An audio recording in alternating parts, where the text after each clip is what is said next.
अभी तारीख 15 नवंबर कुछ दिन पहले ही गई है। 22 साल का झारखंड हो गया है। ऐसे में बड़ी बड़ी बातें चल रही हैं कि 22 साल के इस झारखंड को, यानी कि जब जवान हो चुका है झारखंड, 22 साल का हो चुका है, तो झारखंड कैसा नजर आता है, कैसा दिखता है झारखंड, क्या हुआ है इस झारखंड में। झारखंड की सत्ता के गलियारों में जो सत्तासीन रहे हैं, जो झारखंड को चला रहे हैं, उन्होंने झारखंड के लिए क्या किया है, ये सारे सवाल लोगों के जहन में हैं।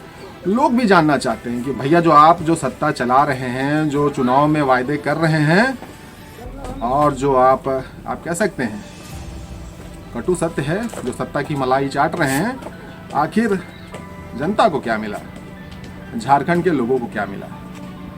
आपने जो झारखंड बनाया था, जो झारखंड की मांग हुई थी, जो बिहार से अलग हुआ था 15 नवंबर 2000, 22 साल हो गया, तो इसी बात को लेकर हुआ था कि झारखंड उपेक्षित है, झारखंड का विकास नहीं हो रहा, और झारखंड का सारा पैसा और संसाधन की बात कर रहे हैं, यानी कि झारखंड की अकूत संपत्ति की बात कर रहे हैं, जो झारखंड में भरा पड़ा है। तो उस संपत्ति का क्या हुआ, उस प्राकृतिक संसाधन का क्या हुआ, उससे झारखंड को क्या फायदा हुआ, झारखंड वासियों को उससे क्या मिला, कितने उद्योग धंधे आ गए।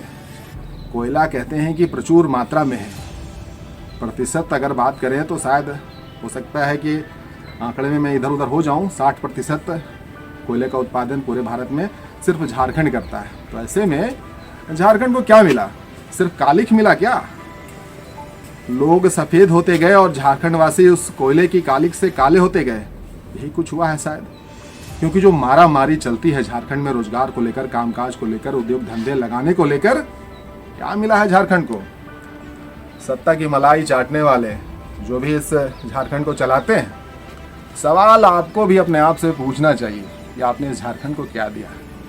1932 की मांग जब झारखंड बना था तब से शुरू है, फिर से ये दिख रहा है 1932। क्या ये राजनीतिक है? क्या वाकई में ये धरातल पर उतरेगा? क्या वाकई में लोगों को इससे फ़ायदा होगा?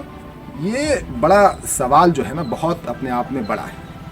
क्या यह फिर से राजनीतिक मुद्दा बनकर रह जाएगा? ये तमाम बातें हम लगातार आपसे करेंगे, लगातार आपसे पूछेंगे। चुनाव भी जो आने वाला है उसको लेकर भी तैयारियां चल रही है। अब इसमें लोग ये जानना चाह रहे हैं कि मुख्यमंत्री हेमंत सोरेन ने जो 1932 का कार्ड खेला है, क्या ये ट्रम्प कार्ड है, क्या ये मास्टर स्ट्रोक है? जी हाँ, फिलहाल के लिए तो बिल्कुल मास्टर स्ट्रोक है। क्योंकि कहते हैं ना कि राजनीति में अगर आपने भावनाएं पकड़ ली, राजनीति तो बिल्कुल भावनाओं का खेल है। अगर आपने हिट कर दिया, अगर बातें आपकी वहाँ तक पहुँच गई तो वोट आपको मिल जाता। तो 1932 कुछ ऐसा ही मामला है जिसमें आप कह सकते हैं कि भाजपा बड़ा संभल कर चल रही है। ऐसे में फिलहाल के लिए फ्रंट फुट पर तो हेमंत सोरेन ही नज़र आ रहे हैं। और ये तब नज़र आ रहे हैं, ये भी आपको समझना होगा, ये कब नज़र आ रहे हैं।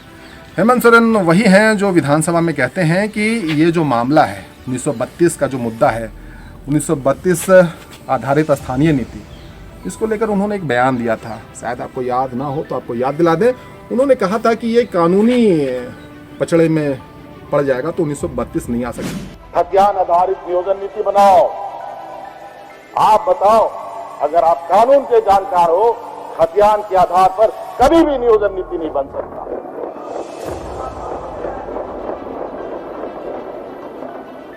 और कभी भी खतियान के आधार पर नियोजन नीति बनेगा, अध्यक्ष महोदय, वो कोर्ट तुरंत उसको खत्म कर देगा। तो फिर अचानक ऐसा कुछ होता है, राजनीतिक घटनाक्रम झारखंड में बहुत तेजी से बदलती है, यानी कि ईडी का साया पड़ता है, अचानक छापेमारी शुरू हो जाती है, और एक आप कह सकते हैं कि एक चिट्ठी जो राज्यपाल पहुंच जाती है चुनाव आयोग के द्वारा, वहां कुछ खेल बदलने लगता है।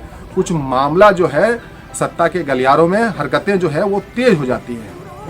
ऐसे में मुख्यमंत्री हेमंत सोरेन के लिए मुश्किलें बढ़ जाती हैं। तो भाई, आप राजनीति के अच्छे खिलाड़ी हैं तो फ्रंट फुट पर आपको खेलना पड़ेगा, कितना बैक फुट पर खेलेंगे। तो वही काम मुख्यमंत्री हेमंत सोरेन ने किया। 1932 का मुद्दा वो लेकर आ गए, और कह सकते हैं आप उस लिहाज से कि राजनीति के लिहाज से कह सकते हैं कि बड़ा अच्छा उन्होंने खेला। लेकिन फिर वही सवाल है कि जनता को क्या मिला, जनता को क्या वाकई में 1932 का फायदा होना है? जो बातें चल रही हैं वो सिर्फ राजनीतिक मुद्दा बनकर तो नहीं रह जाएगा। बहुत सारी बातें हैं, बातें हम करेंगे। फिलहाल के लिए इतना ही। कहकर छोड़ते हैं कि झारखंड की बात और झारखंड के लोगों की बात करेगा, यहाँ के मुद्दे की बात करेगा, और मुद्दा कुछ भी हो सकता है। जो कुंभकर्णी नींद में सोए हुए हैं, शासन को, प्रशासन को, जनप्रतिनिधियों को जगाएगा और बातें जमकर होंगी और आपके साथ होगी। आपके साथ यानी जनता के साथ होगी। मिलते हैं बहुत जल्द।